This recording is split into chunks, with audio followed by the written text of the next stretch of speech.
jungle.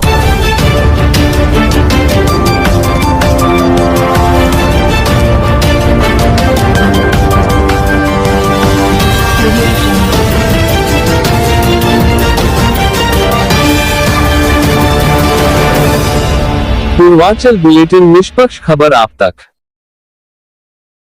जब कल भारत को देखो, एक इम्पोर्टेंट बात आती है कि मुस्लिम्स के बारे में जब भी भारत में एक थोड़ा सा इशू पहले बनाया भी जाता था, तो कहीं ना कहीं हमको ये समझना पड़ेगा, Muslim is not a minority in India.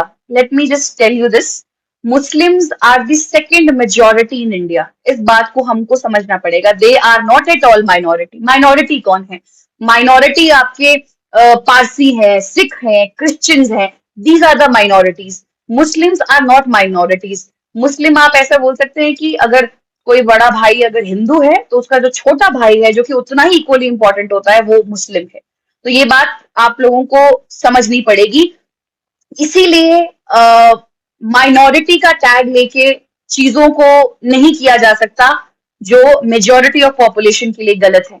जैसे कि अगर आप यूनिफॉर्म सिविल कोड के बारे में भी अगर आप बात करेंगे, तो मैं आप लोगों को ये बताना चाहती हूँ कि यूनिफॉर्म सिविल कोड में सबसे ज्यादा बेनिफिट अगर सही तरीके से लागू किया गया तो वो मुस्लिम्स के लिए ही होगा।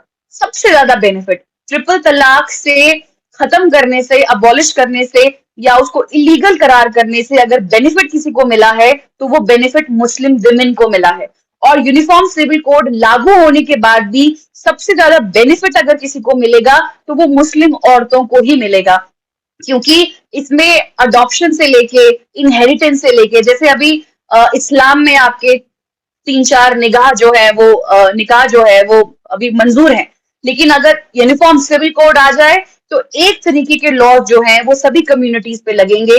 और किसी भी औरत के लिए ये देख पाना बहुत मुश्किल होता है कि उसका पति 3-4 शादियां कर रहा है। एज अ हिंदू वुमन मैं ये कह सकती हूँ, पर मुझे लगता है अगर मैं मुस्लिम वुमन होती तो भी मुझे शायद बहुत बुरा लगता है इस तरीके से। ऑब्वियसली मोनोगमी इज प्रोग्रेसिव, और उसके बाद जो इन औरतों से बच्चे भी होंगे तो how will you take care of everybody's needs, है ना? ये राजाओं और सल्तनत का टाइम तो है नहीं है कि एक राजा की 36 रानियां हैं और सभी रानियों से जो आगे बच्चे निकले वो बच्चों को एक किला दे दिया, एक गांव दे दिया। हम उस टाइम में नहीं रह रहे। तो यूनिफॉर्म सिविल कोड